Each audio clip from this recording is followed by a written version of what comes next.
कैसे आप सब। Welcome to our channel essential knowledge. So आज इस वीडियो में बात करने वाले हैं सेकेंडरी होम्योस्टेसिस के बारे में। तो होम्योस्टेसिस जो टॉपिक था वो हमने इससे प्रीवियस वीडियो में शुरू किया था, जिसमें हमने प्राइमरी होम्योस्टेसिस के बारे में बात की थी।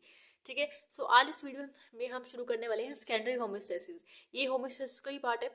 ठीक है, तो यहाँ पर सबसे पहले आपको फर्स्ट वीडियो देखनी है, जो इससे प्रीवियस प्लेलिस्ट में अगर आप देख रहे हो, फॉलो कर रहे हो, तो आपने जरूर देखी होगी। लेकिन आप प्राइमरी से शुरू करना, ठीक है, तभी आपको समझ आने वाली है।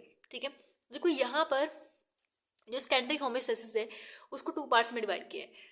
आपको ये पता होना चाहिए कि हमारे जो 12 फैक्टर्स होते हैं, ठीक है, वो आपको पूरे पता होना चाहिए। ठीक है, अभी मैंने यहाँ पे फैक्टर्स के नाम नहीं लिखे हैं, लेकिन मैं आपको दिखाने वाली हूँ हर एक स्टेप में कैसे हमने यहाँ पे को बताया। तो सेकेंडरी होम्योस्टेसिस में आप टू पार्ट्स में डिवाइड किया। फर्स्ट हमारे पास कॉन्टैक्ट डिपेंडिंग होम्योस्टेसिस, सेकंड है टिश्यू फैक्टर डिपेंडेंट होम्योस्टेसिस। तो यहाँ पर कॉन्टैक्ट में क्या है, मतलब इसमें ब्लड वेसल जब आपकी डैमेज हो जाती है, आपको बताना चाहिए जब ब्लड वेसल डैमेज होती है तो यहाँ पे हाई मॉलिक्यूलर वेट आपका क्या होता है, रिलीज होता है एक काइनिनोजन, यानी हाई मॉलिक्यूलर वेट काइनिनोजन यहाँ से रिलीज होता है। ठीक है, अब ये किससे रिलीज होता है, ये यहाँ पर अब मैंने आपको बताया था जब हमारी ब्लड वेसल डैमेज हो जाती है तो अराउंड जो टिश्यूज प्रेजेंट होते हैं वेसल्स के, तो वहाँ पे कोलेजन प्रेजेंट होता है। ठीक है, कोलेजन प्रोटीन जो होता है, तब इसके मतलब जब वो कोलेजन जो है जब काइनेटोन से वो मिल जाता है, यानी उससे बाइंड हो जाता है, ठीक है, इसके रिसेप्टर से बाइंड हो जाता है कोलेजन, तो यहाँ पर ये एक्टिवेट हो जाता है। अब एक्टिवेट होने के बाद ये ऐसा यहाँ पर एक्ट करता है एज ए एंजाइम। ठीक है, तो यहाँ पे एक्ट किस ऊपर करेगा, प्रो कैलिक्रीन। प्रो कैलिक्रीन जो है एक तरह से इनएक्टिव फॉर्म है। ठीक है, इसकी एक्टिव फॉर्म जो है कैलिक्रीन है। अब इसको एक्टिव फॉर्म में कौन लेके आ रहा है, ये काइनोजन जो है, ये इसको एक्टिव फॉर्म में लेके आएगा। ठीक है, तो ये रिएक्शन यहाँ पे चलती है। अब देखो यहाँ पर हमारे पास जो ये आप देख रहे हो, ये इस टेंथ को एक्टिवेट करना है। ठीक है, इस टेंथ को एक्टिवेट करने के लिए यहाँ पे सारी कैस्केड रिएक्शंस हो रही हैं। ठीक है, कैस्केड क्यों हो रही है, क्योंकि इसकी वजह से ये हो रहा है, फिर अगर ये एक्टिवेट होगा तो ये एक्टिवेट होगा, अगर हमारे पास ये एक्टिवेट हो जाएगा फिर ये एक्टिवेट होगा। यानी हर एक स्टेप जो है बहुत इंपॉर्टेंट है। अगर इसमें से कोई भी स्टेप मिस हुआ ना तो आगे जो ये स्टेप है पूरा चल ही नहीं पाएगा। ठीक है, तो आपको ये ध्यान रखना है। पहले जो ये आप देख रहे हो फैक्टर्स, फैक्टर आपको पता होना चाहिए। अगर आपको पता है वेल डन। एक बार मैं आपको शो कर देती हूँ कौन कौन से फैक्टर्स होते हैं। देखो यहाँ पर हमारे पास ये सारे ब्लड क्लॉटिंग फैक्टर्स हैं। फर्स्ट हमारे पास है फाइब्रिनोजन। ये सारे फैक्टर्स इनएक्टिव होते हैं।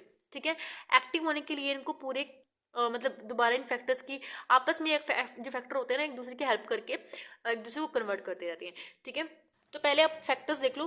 फर्स्ट हमारे पास है fibrinogen, then prothrombin, tissue factor है हमारे पास, कैल्शियम होता है, कैल्शियम बहुत इंपॉर्टेंट होता है, आप देखोगे कैल्शियम जो है हर एक स्टेज में यहाँ पे काम आने वाला है। ठीक है, अब ऐसी काफ़ी सारे फैक्टर्स हैं हमारे पास। लेविल फैक्टर है, और देखो यहाँ पर फिफ्थ के बाद सिक्स्थ फैक्टर जो है वो फैक्टर नहीं है यहाँ पर। ठीक है, ये पता है आपको, ये फैक्टर्स रोमन के अकॉर्डिंग आपको लिखने होते हैं, और जो जो फैक्टर पहले आता गया है रिसर्च में, सबसे पहले आता गया है, उसी के अकॉर्डिंग उसको यहाँ पे नंबर वाइज कलेक्ट किया गया है। ठीक है, अब देखो यहाँ पर हमारे पास टोटल 13 फैक्टर दिए हुए हैं। ठीक है, इसमें से आपके पास अगर मिसिंग अगर हम बात करें तो छठा मिसिंग होगा हमारे यहाँ पे। ठीक है, तो छठा फैक्टर जो है यहाँ पे मिस है। बाकी आप देखो स्टेबल फैक्टर यहाँ पे है। उसके बाद एंटी होम्योफिलिक ग्लोबुलिन जो फैक्टर होते हैं, ये सारे फैक्टर इन्वॉल्व है यहाँ पर। ठीक है, और यहाँ पे क्रिसमस फैक्टर है। तो काफ़ी सारे फैक्टर है यहाँ पर, आप देख सकते हो। अगर आपको नेम लर्न करना कर लो। ठीक है, आखिर में हम देखो वाइटामिन के is essential for synthesis of factor second और सेवेंथ, और यहाँ पे आपका 9th और 10th, ये वाइटामिन के बड़े इंपॉर्टेंट है। वाइटामिन आपको पता है वाइटामिन के कितना इंपॉर्टेंट होता है हमारा। ठीक है, तो यहाँ पे इन फैक्टर्स को पर्टिकुलर क्वेश्चन इसके ऊपर पूछे जा सकते हैं। ये जो वाइटामिन के है कौन कौन से फैक्टर्स के लिए इंपॉर्टेंट है, यानी उनकी सिंथेसिस के लिए इंपॉर्टेंट है। तो पहले आपको ये सिंथेसिस आप देख रहे हो ना। अगर मैं यहाँ पे फैक्टर की बात करूँ ना, यहाँ पे एफ से जो होगा फैक्टर होगा, और फैक्टर की अगर जैसे मैं बात करूँ फोर्थ फैक्टर की, तो यहाँ पे मैं एफ के आगे यहाँ पे फोर्थ लिख दूंगी। ठीक है, अगर मैं बात करूँगी सेकंड फैक्टर की तो एफ सेकंड। तो ऐसे में रोमन में आप लिखना है। ठीक है, हमेशा रोमन में लिखना होता है। और इसको मैंने आपको बताया कि इसके जैसे जैसे रिसर्च होती है उसके अकॉर्डिंग यहाँ पे फैक्टर्स को कलेक्ट किया गया, इसी नंबर के अकॉर्डिंग आपको करना पड़ेगा, क्योंकि जैसे रिसर्च हुई थी ना तो वैसे ही अकॉर्डिंग टू यहाँ पे लगाया। जैसे फर्स्ट नंबर पे हमारे पास ये आया तो हमने फर्स्ट पे फाइब्रिनोजन को रख दिया। ठीक है, सेकंड टाइम हमने जब रिसर्च की तो हमारे पास प्रोथ्रोम्बिन आ गया, तो सेकंड नंबर पे प्रोथ्रोम्बिन आ गया। तो ऐसे हमने रिसर्च के अकॉर्डिंग इसको कलेक्ट किया है, ऐसे नहीं मतलब कलेक्ट किया इसको। ठीक है, और यहाँ पर उनके फंक्शंस के अकॉर्डिंग और उनकी डिस्कवरी जिस जिस पर्सन ने की है, ठीक है, जिस साइंटिस्ट ने की है यहाँ पर, उनके अकॉर्डिंग इनका नाम रखा गया है। तो ये कुछ मेन मतलब पॉइंट्स थे जो आपको फैक्टर्स के अकॉर्डिंग पता होना चाहिए। तो अब हम शुरू करते हैं। अब मैं यहाँ पे पूरे फैक्टर्स के नाम नहीं लिखूंगी, ठीक है, क्योंकि आपको एक बार फैक्टर पता चल चुके हैं, तो फैक्टर्स के हम जस्ट स्टेप स्टेप वाइज लिखते जाएंगे इसको। अब देखो यहाँ पर हमारे पास जो यहाँ पे कैलिक्रीन जो था, इसने क्या किया, 12th फैक्टर, 12th फैक्टर हमारा कौन सा था, हेगमैन फैक्टर जो है वो हमारा 12 फैक्टर है। अभी वो इनएक्टिव फॉर्म में, इसको एक्टिव फॉर्म में लाने के लिए हमारे पास कैलिक्रीन जो है इसको एक्टिव कर देगा। देन जो हमारे पास 12 फैक्टर है, ये जब एक्टिव फॉर्म में आ जाएगा तो यहाँ पर हमारे पास जो 11th फैक्टर है उसको एक्टिवेट करता है। अभी 11th वाला फैक्टर जो है यहाँ पर इन 9th वाले को एक्टिवेट करेगा और 9th वाला 10th वाले को एक्टिवेट करेगा। तो ऐसे कैस्केड रिएक्शन चलती है, यानी एक दूसरे के बिना ये रिएक्शन नहीं चलेगी आगे। अब देखो यहाँ मेन चीज की हमें 10th वाले को एक्टिवेट करना है। अब यहाँ पर जो आप देख रहे हो कंटेक्ट डिपेंडिंग होमोसिस जो है, इसको यहाँ तक लाने के लिए इतने सारे स्टेप्स को फॉलो करना पड़ रहा है। लेकिन अगर हम बात करें टिश्यू फैक्टर डिपेंडेंट होमोसिस की, यानी टिश्यू के ऊपर डिपेंड है, ठीक है। यहाँ पे क्या होता है, टिश्यू फैक्टर जो होते हैं, यानी टिश्यू फैक्टर होते हैं हमारे पास, और यहाँ पे फैक्टर नंबर 12 जो है, देखो फैक्टर नंबर 12 जो है यहाँ पे कॉम्प्लेक्स बनता है, ठीक है, टिश्यू फैक्टर का। और यहाँ पे जो फैक्टर हमारे पास 12 है उसको कॉम्प्लेक्स बनता है डायरेक्ट, और यहाँ पे क्या होता है, डायरेक्ट यहाँ पे इसकी सिंथेसिस में हेल्प करता है, ठीक है। यहाँ पे ये जो प्रोसेस है ये थोड़ा लंबा होता है, ठीक है, और यहाँ पे छोटा प्रोसेस होता है, ज़्यादा बड़ा प्रोसेस नहीं होता, बस टिश्यू फैक्टर और यहाँ पे हमारे पास फैक्टर 12 जो है यहाँ पे कॉम्प्लेक्स बनेगा। और ये जो फैक्टर जो कॉम्प्लेक्स बना है यहाँ पर, ये क्या करता है, इसकी 10th वाला है इसको एक्टिव करने में हेल्प करता है।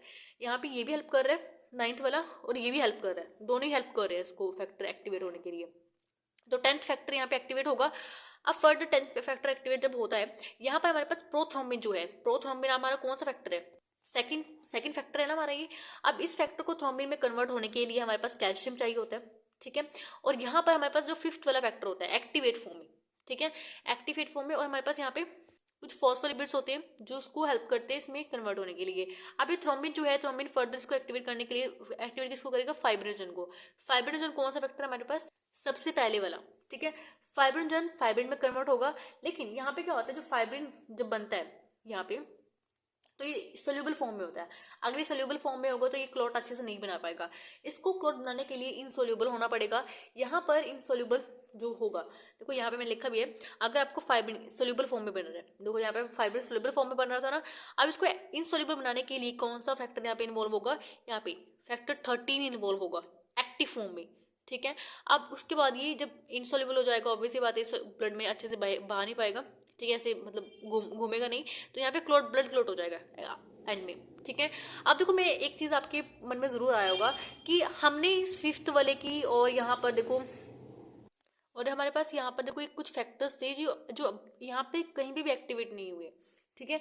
इसका अगर आपको रीज़न पता है, ठीक है, अगर जिसको इसका रीज़न पता है कि यहाँ पर ये कैसे एक्टिवेट हो गई, कि यहाँ पर तो कहीं दिखाई नहीं दिया कि मतलब ये जो 13 वाला फैक्टर कहीं एक्टिवेट हुआ है, ऐसे तो इनएक्टिव फॉर्म में होते हैं, लेकिन यहाँ पे एक्टिवेट कैसे हुए, इसका रीज़न आप लोग ही बताओगे हमें, ठीक है। तो अगर किसी को पता है तो कमेंट में ज़रूर बताना, नहीं तो मैं अगली वीडियो में आपको बता दूंगी, ठीक है। वैसे मैं देखना चाहती हूँ कि किन किन पर्सन को कितना पता है, ठीक है, उसके अकॉर्डिंग हम देखने वाले हैं। सो अगर आपको वीडियो अच्छी लगी है तो कमेंट कीजिए, सब्सक्राइब कीजिए, लाइक कीजिए और अपने फ्रेंड्स को शेयर कीजिए। And thank you for watching this video. Have a nice day.